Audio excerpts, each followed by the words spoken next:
चेलों ने कहा कि मैं प्रार्थना करना सिखा। तो यीशु मसीह ने बोला क्या कहा? तुम जब प्रार्थना किया करो तो ये बोलो, हे हमारे पिता तू स्वर्ग में है, तेरा नाम पवित्र माना जाए, तेरा राज्य है, तेरी इच्छा स्वर्ग में जैसे पूरी होती पृथ्वी पर हो। हमारे दिन भर की रोटी आज हमें दे। हमारे दिन भर की कब दे? कि हमारे हफ्ते की रोटी दे, कि हमारे महीने का राशन दे। आप महीने का राशन डालते हो कि नहीं डालते? कोई 10 दिन का डालता है, कोई 3 महीने का डालता है, अपने अपने फाइनेंस के हिसाब से आप डालते हो, हाँ या ना? लेकिन जब भी आप बाइबल देखेंगे तो परमेश्वर ने कहा मेरे रोज की रोटी, परमेश्वर ने कहा प्रार्थना करके तुझे रोज मिले। और परमेश्वर ने जब मन्ना बटोरने के लिए बोला तो परमेश्वर ने कहा तुम रोज बटोरोगे।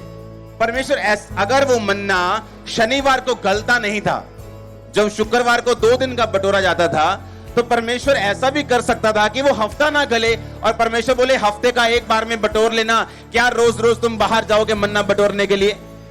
आप मेरी बात समझ रहे कि नहीं? परमेश्वर नहीं चाहता था कि वो एक हफ्ते का बटोरे। और यहां पर प्रार्थना में परमेश्वर ने ये कहा कि मेरे दिन भर की रोटी रोज मुझे रोज दे। इसका मतलब होता क्या? इसका मतलब यह है कि परमेश्वर ये चाहता है कि आप उसकी प्रेजेंस में रोज जाएं, एवरी डे, रोज उसकी उपस्थिति में प्रार्थना करने के लिए। क्यों?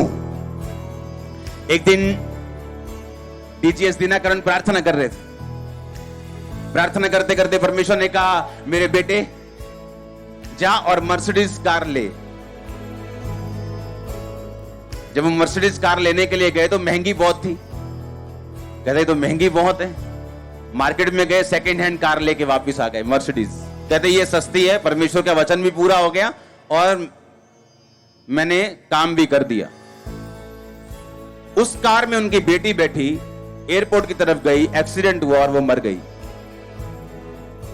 लोगों ने बोला लो जी पास्टर की बेटी मर गई।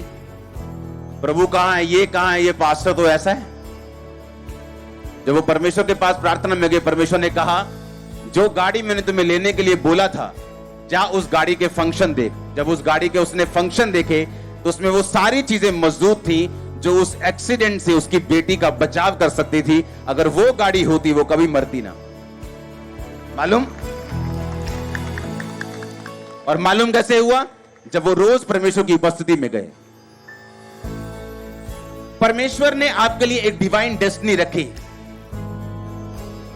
आपके लिए एक प्लान है परमेश्वर, और वो प्लान ऐसा है कि रोज रोज वो आपको बताएगा आपकी लाइफ से कि आपने उसको पूरा कैसे करना है, और वो आपको आपकी लाइफ के हिसाब से आगे लेके जाएगा। आप जिस पोजीशन पे मौजूद हैं, आप जो भी कर रहे हैं, उस तरह से वो आपको आगे लेके जाएगा।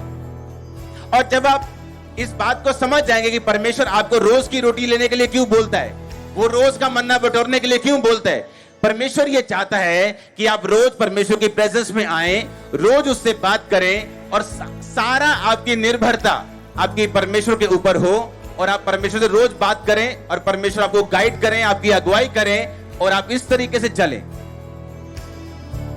आप मेरी बात समझ रहे कि नहीं? पिछले संडे की ग्रेस से अगला संडे नहीं चल सकता। लोग मुझे कहते थे जब संडे को मिरेकल्स होने, लंगड़े चलने, अंधे देखने, और यार क्या लंगड़े चले, क्या अंधे देखे, यार क्या मजा। जब मुझे सोमवार वो देखते थे, मंगलवार में कहा हूं, मैं फिर प्रेयर में हूं। बोले अभी तो लंगड़े चले, अभी तो एंजॉय करो। मैं कहा वो पिछले संडे की ग्रेस थी। अगले संडे की ग्रेस के लिए मुझे फिर से मन्ना बटोरना पड़ेगा, मुझे फिर से प्रभु की प्रेजेंस में जाना पड़ेगा, फिर से वचन लेना पड़ेगा। हालेलुया। आप देते कई बार पास्टर एक से वचन सुनाते, कितनी देर? हीलिंग हीलिंग हीलिंग, कोई वर्ड होता नहीं। वर्ड के लिए आपको परमेश्वर के करीब जाना पड़ता है, उससे पूछना पड़ता है कि परमेश्वर मैं कौन सा वर्ड दूं, मैं क्या बोलूं तेरे लोगों को, क्या बताऊं तेरे लोगों को, और जो तेरे लोगों के काम का हो, जो तू उनसे रियल बात करे। तो परमेश्वर ने कहा इस संडे मॉर्निंग मैं आपको प्रार्थना के महत्व के बारे में बताऊं कि क्यों परमेश्वर चाहता है कि आप रोज प्रेयर करें, ताकि आपके आने वाली जिंदगी की जो मुसीबतें हैं परमेश्वर उनसे आपको आजाद कर सके। कहां जाना है वो आपको बता सके, किधर नहीं जाना वो आपसे बात कर सके। इसीलिए तो जब लोग आत्मिक रूप से अंधे हो जाते हैं फिर वो बोलते हैं परमेश्वर ने ऐसा क्यों किया। इसलिए तो उसने परमेश्वर से कंप्लेंट नहीं की, उनको मालूम था कि परमेश्वर ने मुझसे बात की है कि मैं ये काम करूं, अब मैं वो काम करने में पीछे रहा, इसमें परमेश्वर का कोई कसूर नहीं। हालेलुया।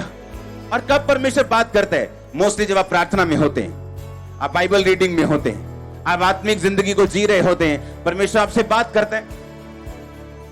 वो आपको बोलता है कहां जाना है कहां नहीं जाना।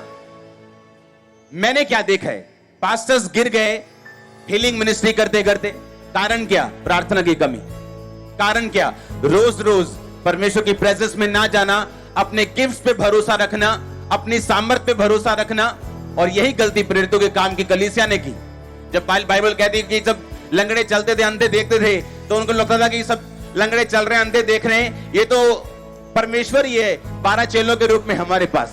और बाइबल कहती है जब उनमें से एक मारा गया और पतरस को भी उठा लिया कि इसको भी मार देंगे, जब देखा कि उनके मरने से विरोधी खुश होते हैं, कलीसिया को गलती याद आई और बाइबल कहती पूरी कलीसिया लॉ लगाकर, यानी एक मन होकर, एक चित होकर, बिना डिस्टर्बेंस के अपने अगुए के लिए, पतरस के लिए प्रार्थना करने लगी।